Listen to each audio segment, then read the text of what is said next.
नीरपुर गांव में एक शरारती बच्चा रहता था। वो बहुत शरारत करता, कभी किसी से नहीं डरता। उस शरारती बच्चे का नाम देबू था। देबू किसी न किसी बात पर शरारत करता रहता, किसी को भी परेशान करता रहता। सब बहुत परेशान रहते देबू की इन हरकतों से। एक दिन देबू मस्ती करते हुए अपने ही धुन में रास्ते से अपने घर के लिए जा रहा था कि तभी देबू को कुछ आवाज़ सुनाई देती है।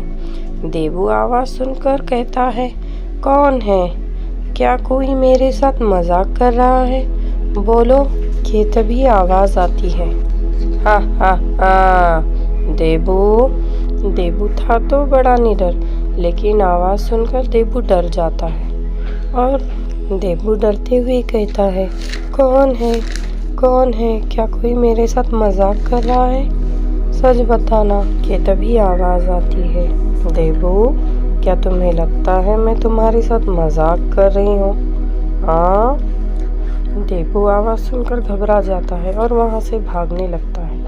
भागते भागते देबू अपने घर पहुँच जाता है और अपने घर के आंगन में खड़े रह के वो सुकून की सांस लेता है। कि तभी देबू की माँ देबू को देखती है और कहती है, देबू क्या हुआ? क्यों ऐसे खड़े हो? देबू घबरा जाता है और कहता है, माँ मुझे कोई डरा रहा था। माँ कहती है, तुम इतने शरारती हो, सबको डराते फिरते हो, कौन तुम्हें डराएगा? कुछ भी कहते हो, तुम्हें भ्रम हो गया होगा, तुम्हें ऐसे आभास हो गया होगा। देबू कहता है, क्या ऐसे भी होता है माँ? माँ कहती है, हाँ बेटे, तुम किसी के साथ बिल्कुल मजाक मत किया करो, किसी को डराया मत करो। देबू कहता है, ठीक है माँ। देबू ठीक है तो कहता है, लेकिन देबू के दिमाग में वही मस्ती भरी होती है और देबू था तो देबू वो कहाँ समझे माँ की बातों को। माँ को कहता है ठीक है, लेकिन अपनी शरारत वो जारी रखता है। अगले दिन देबू स्कूल के लिए निकल जाता है कि तभी उसे रास्ते में फिर से आवाज़ें आने लगती है, देबू सुनो तो। देबू आवाज़ें सुनकर भागने लगता है कि तभी चुड़ैल उसके सामने आकर खड़ी हो जाती है और कहती है, तुम सबको परेशान करते हो ना, अब तुम्हारी बारी, मैं अब तुम्हें परेशान करूँगी। देबू जैसे ही चुड़ैल को देखता है वो कहता है, नहीं चुड़ैल आंटी, मैं नहीं परेशान करूँगा। आज के बाद मैं किसी को परेशान नहीं करूँगा, मैं सबके साथ अच्छे से रहूँगा, प्लीज़ मुझे जाने दो। चुड़ैल कहती है, नहीं, मुझे तुम पर भरोसा नहीं। मैंने कई बच्चों को देखा है जो तुमसे बहुत परेशान हैं। अब मैं तुम्हें बहुत सताऊंगी। जैसे ही देबू चुड़ैल की बातें सुनता है वो घबरा जाता है और कहता है, मुझे माफ़ कर दो चुड़ैल आंटी, मुझसे गलती हो गई, मैं आज के बाद कभी किसी को परेशान नहीं करूँगा। प्रॉमिस आंटी, प्रॉमिस, सच्ची कह रहा हूँ मैं, मुझे जाने दो। तभी चुड़ैल कहती है, चलो ठीक है, मैं मान जाती हूँ, लेकिन कभी तुमने किसी को परेशान किया तो मैं वहीं तुम्हारे सामने दिखाई दूँगी। जैसे ही देबू ये सुनता है वो सोचता है कि आज के बाद वो कभी किसी को परेशान नहीं करेगा और वो अच्छा बच्चा बन जाता है। भोरपुर गांव में हरिया नाम का एक गरीब किसान रहता था। वो बहुत ही मेहनती था, लेकिन दिन भर भी मेहनत करने के बाद उसके हाथ कुछ नहीं आता। वो हमेशा सोचता रहता, हे भगवान, आखिर क्या करूं मैं? इतना काम करने के बाद भी मेरे हाथ कुछ नहीं आता। क्या है मेरी किस्मत में? हे भगवान, ये तो बता दे। हरिया ये सब बातें सोच ही रहा था कि तभी उसे कुछ आहट महसूस होती है। जैसे ही वो पलट कर देखता है तो उसे एक चुड़ैल दिखाई देती है। जैसे ही हरिया चुड़ैल को देखता है वहाँ से भागने लगता है। वो भागते भागते अपने दोस्त के पास जाता है और दोस्त पूछता है, क्या हुआ हरिया, क्यों भाग रहे हो? हरिया कहता है, वो देखो चुड़ैल मेरे पीछे आई है और वो मुझे मार डालेगी।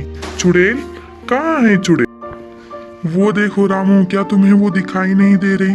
वो हमारे तरफ ही तो आ रही है। रामू कहता है, अरे कहाँ है चुड़ैल? कुछ भी कह रहे हो। दिन भर की थकान की वजह से तुम्हें ये महसूस हो रहा होगा। जाओ घर जाकर आराम करो, तुम्हारी तबीयत ठीक हो जाएगी। हरिया भी सोचता है शायद ये सही कह रहा है और मैं अपने घर जाकर थोड़ा सा आराम कर लूँ। खाना खाकर आराम करता है।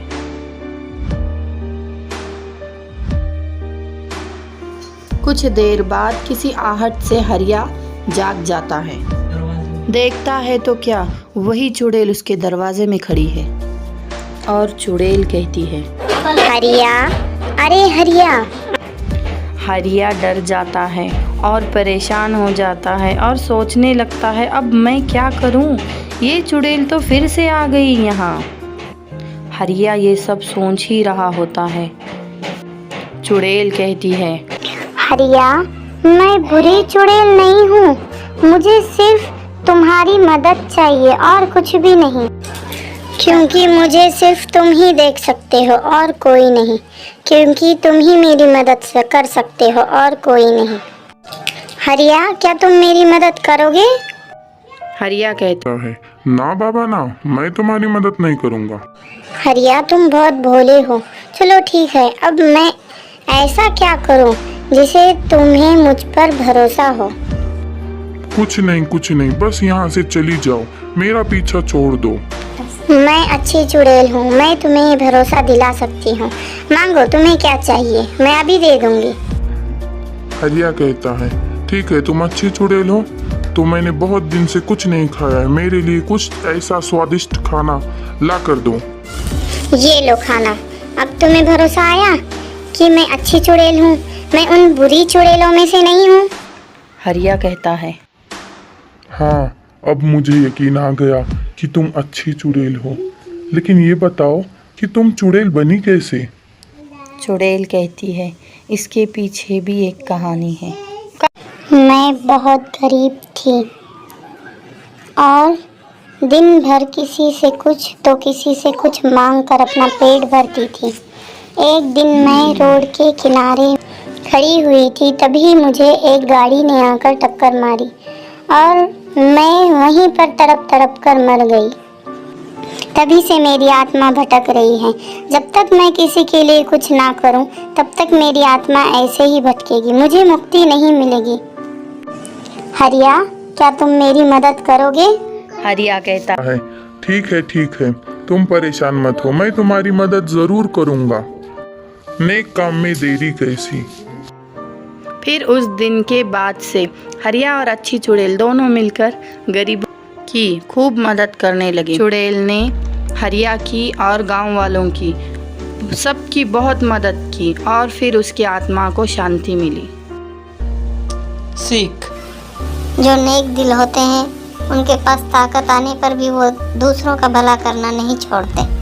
हमारी वीडियो अच्छी लगे तो प्लीज़ लाइक, शेयर और सब्सक्राइब ज़रूर करें। धन्यवाद।